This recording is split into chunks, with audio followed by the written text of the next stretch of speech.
Think about the worst job interview of your life. The sweaty palms, the stupid questions. Now imagine this. Washington, D.C., September 1942. A packed press conference. Cameras flashing. And standing at the podium, a 26-year-old woman in an olive green uniform, still healing from shrapnel wounds in her face.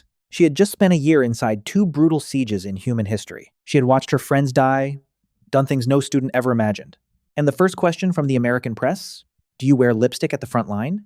The second question? Whether her uniform made her look fat. The woman at that podium was Lyudmila Pavlichenko.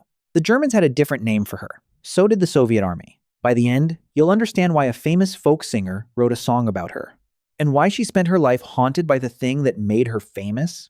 This is not a story about a hero. It's a story about what being a hero costs.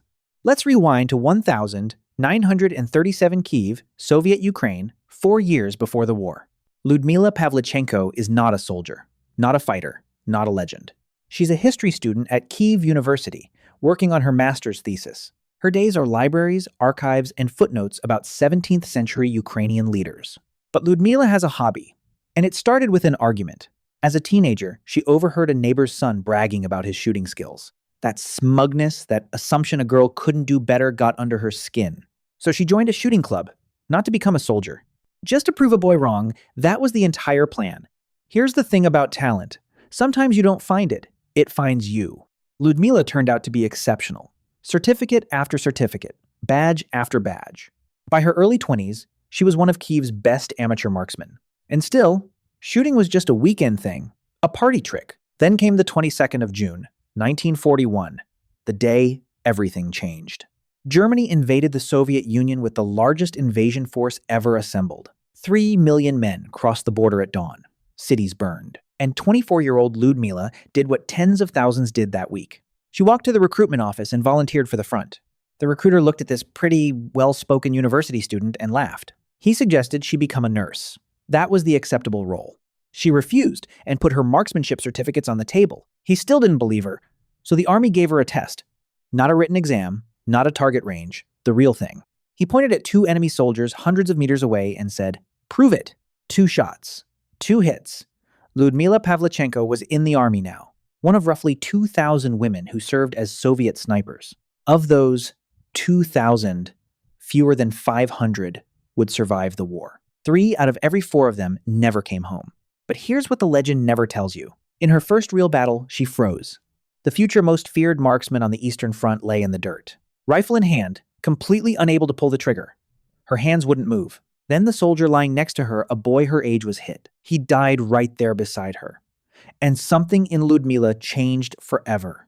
She later said it simply, "He was such a nice, happy boy, and he was killed just next to me. After that, nothing could stop me." Remember that sentence. Everything that follows starts with that boy. The legend, the fame, the nightmares, and a boy who never got a statue. Odessa, August 1941. The city is surrounded. Supplies are running out. In the hills around the city, a very specific war is being fought. Sniper war is not what movies show you. It's the opposite. It's lying motionless in a swamp for 18 hours straight.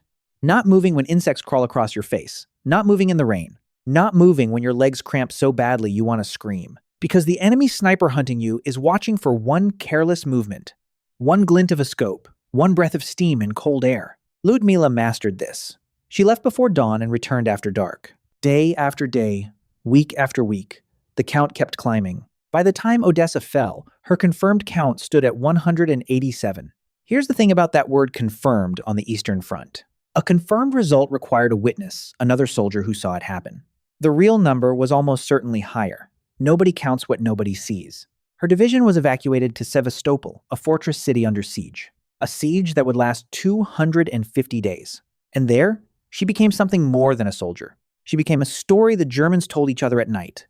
They knew her name now. Their radio operators broadcast messages to her position. First came the bribes. "Lyudmila, come over to our side. We'll make you an officer. We'll give you chocolate." Chocolate. They offered chocolate to a woman defending her homeland. When bribery failed, the messages changed. They turned into threats. They described what they would do when they caught her, how they would tear her into 309 pieces. And here's the detail that tells you who she'd become. Her response, according to her own memoir, was delight. They knew her score. Her enemies were keeping count. The Germans eventually stopped calling her by her name entirely. To them, she was simply Lady Death. But the dueling is what truly set her apart from everyone. 36 of her confirmed targets were enemy snipers themselves, professional marksmen sent to the front specifically to end her. Her final record in those duels, 36 wins, 0 losses. In a game where second place means you don't go home, these duels could last days.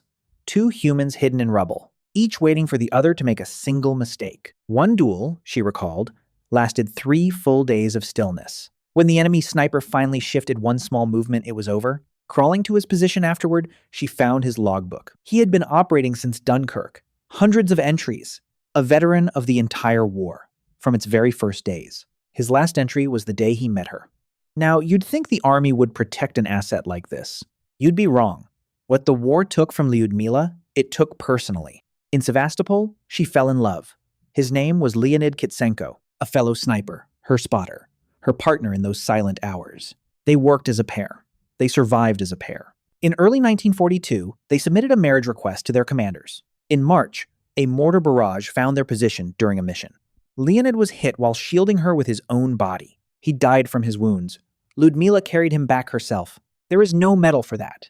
There is no number for that. 2 months later, her official count reached 309.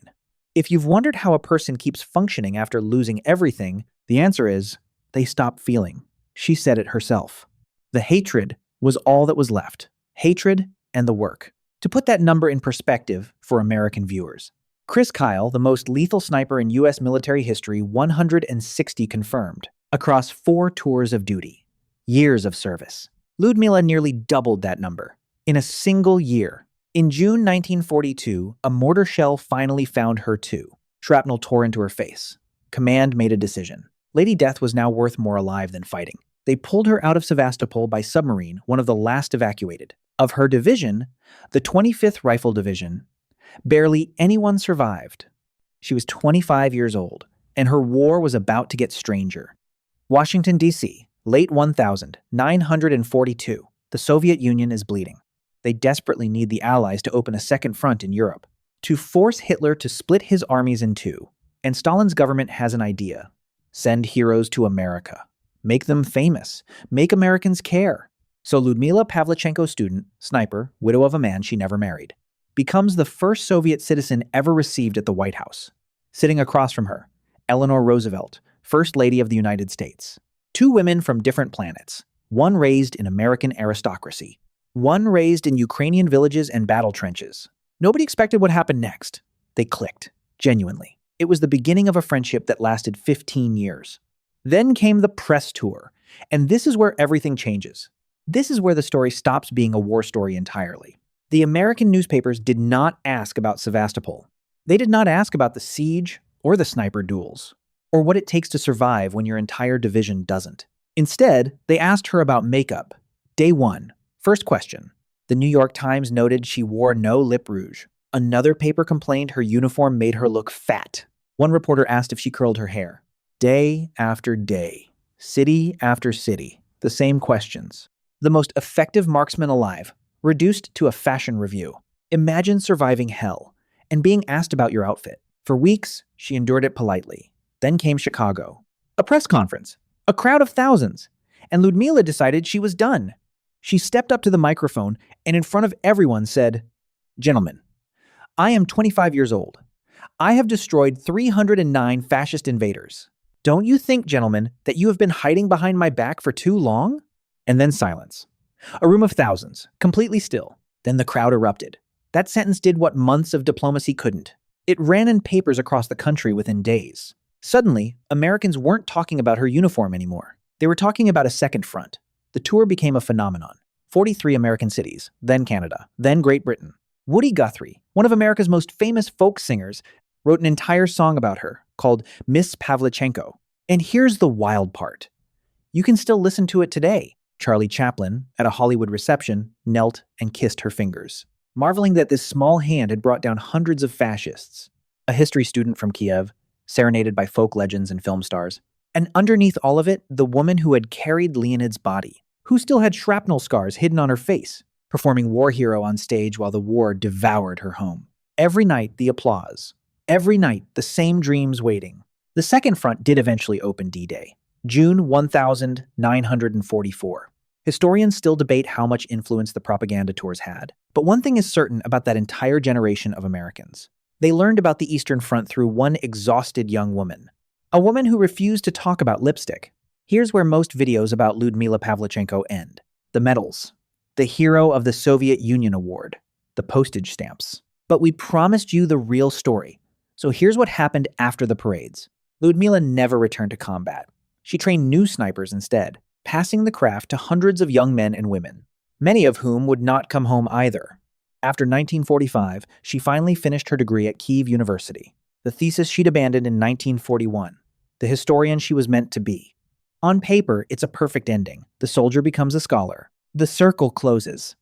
But reality was much, much crueler. The nightmares never left. The faces never left. She had watched Sevastopol fall with everyone she knew inside it. She had lost Leonid, and she had been celebrated for a number. 309 human beings watched through a scope, one at a time. Modern doctors have a name for what she carried: post-traumatic stress disorder. In the Soviet Union of the 1940s, that name didn't exist. There was no treatment, no therapy, no support groups, not even for the most famous sniper in the world. There was only silence, vodka, and the expectation that heroes don't break. She drank. The depression deepened with the years. The woman who outlasted marksmen for 3 days could not outlast her own memories. Lyudmila Pavlichenko died of a stroke in 1974. She was 58. Eleanor Roosevelt had visited her in Moscow years earlier, during the Cold War. A visit that was politically dangerous for both of them. Two old friends, from enemy nations, in a small Moscow apartment. Whatever they said in that room, history didn't record it. Maybe that's fitting. Her most honest moments were the ones nobody witnessed. There's a writer named Svetlana Alexievich who interviewed hundreds of these women, Soviet women who fought in that war, and she noticed something. The official history medals, numbers, monuments never matched what they remembered. They remembered the smell, the weight of the boots, the boy who died next to them on the first day. They remembered neighbors whispering about frontline girls when they came home, a victory everyone celebrated and no one understood.